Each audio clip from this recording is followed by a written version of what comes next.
une ambulance médicalisée pour l'hôpital général de Tabou, une autre pour le centre hospitalier régional de San Pedro. C'est un don du Premier ministre Amadou Gon Coulibaly. Désormais, les malades pourront être évacués à temps et dans de bonnes conditions. Votre cri de cœur a donc été entendu par le gouvernement, qui a donc décidé de résoudre ce problème.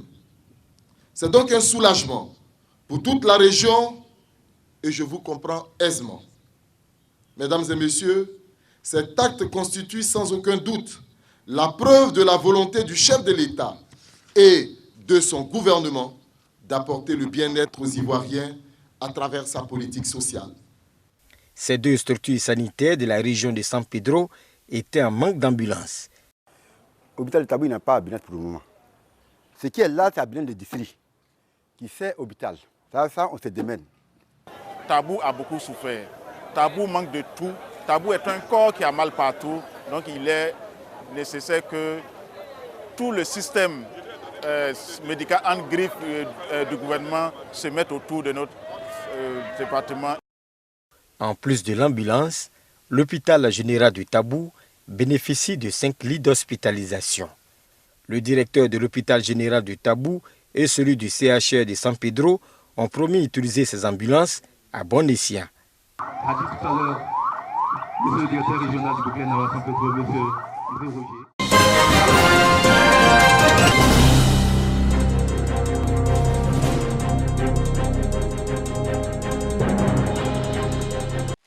Des médicaments de première nécessité à l'hôpital général de Béoumi, dont de l'association des pharmaciens de la région de Gbeke en soutien aux victimes du récent incident qui s'est déroulé dans la localité.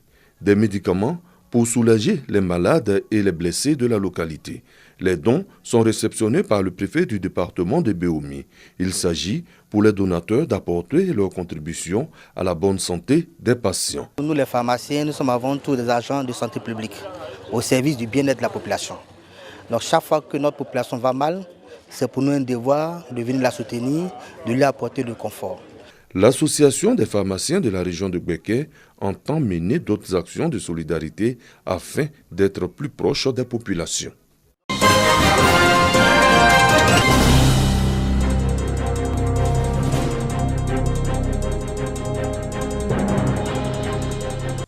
Dans le respect des rites et coutumes du peuple Kroumen, le ministre du Tourisme est accueilli par les autorités traditionnelles de San Pedro.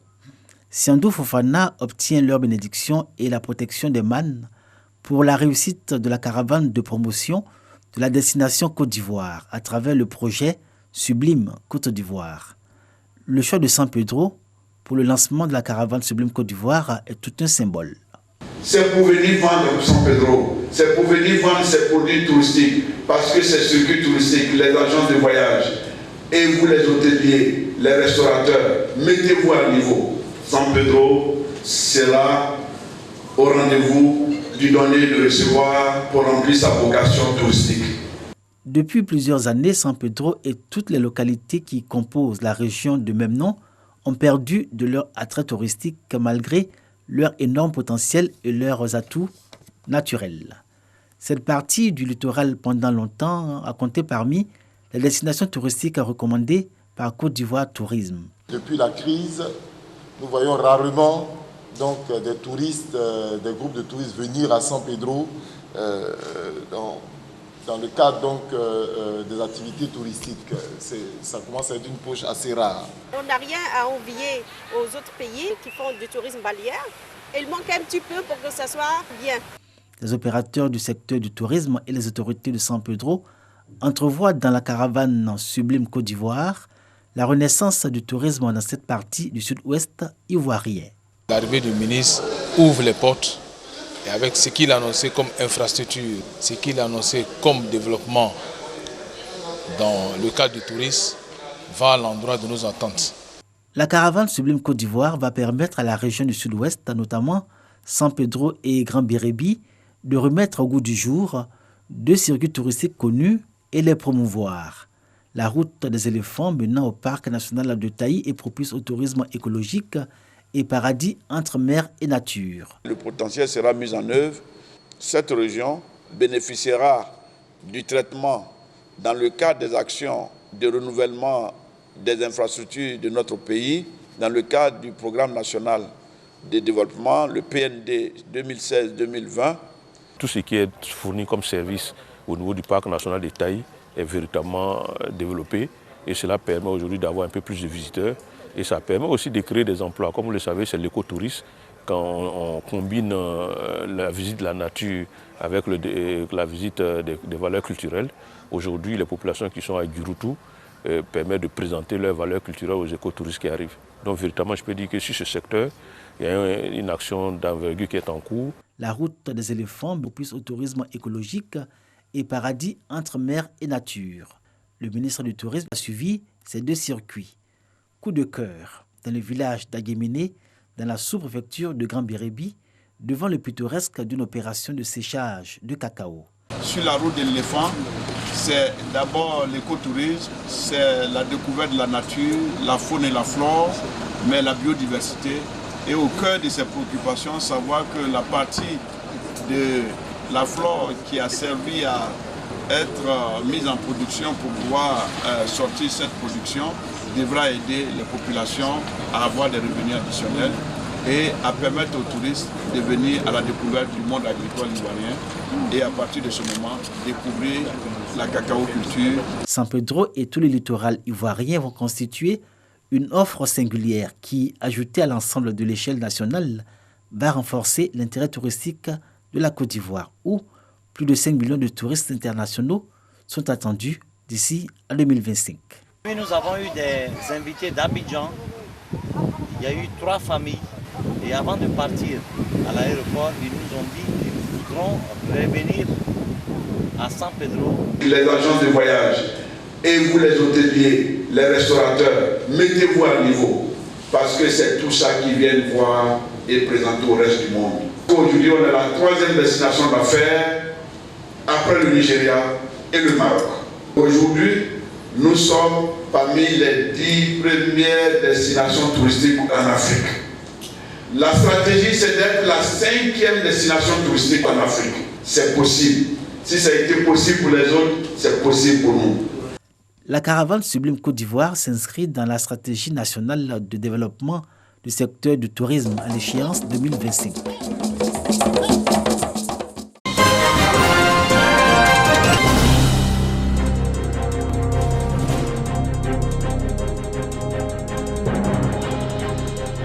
La pédophilie et les violences conjugales au cœur d'une œuvre littéraire intitulée Regard des vérités 1, la candeur entachée de l'Amazone Wassa Wassane.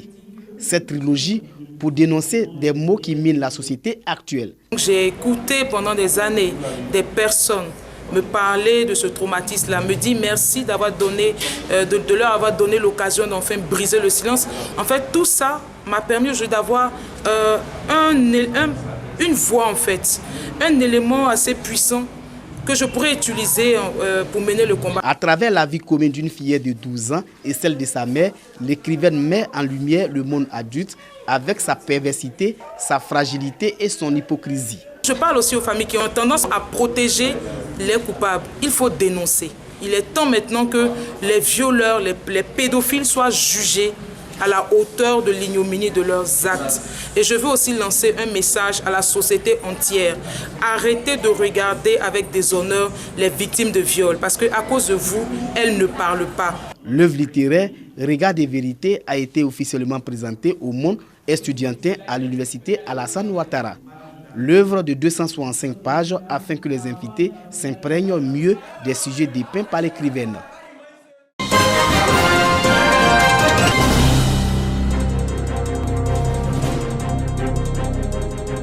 C'est sous la pluie que la ville de Danané a célébré l'Aïd el-Fitr, marquant la fin du jeûne musulman.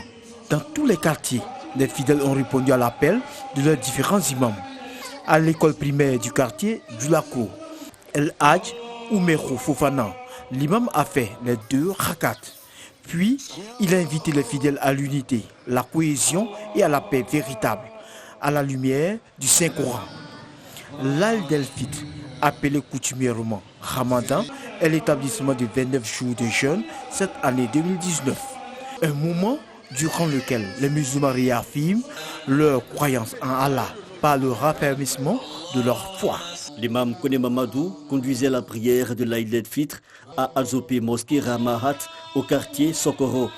Il a demandé aux fidèles d'être des artisans de paix et des promoteurs de cohésion sociale dans une localité où déjà vivent en harmonie plusieurs communautés.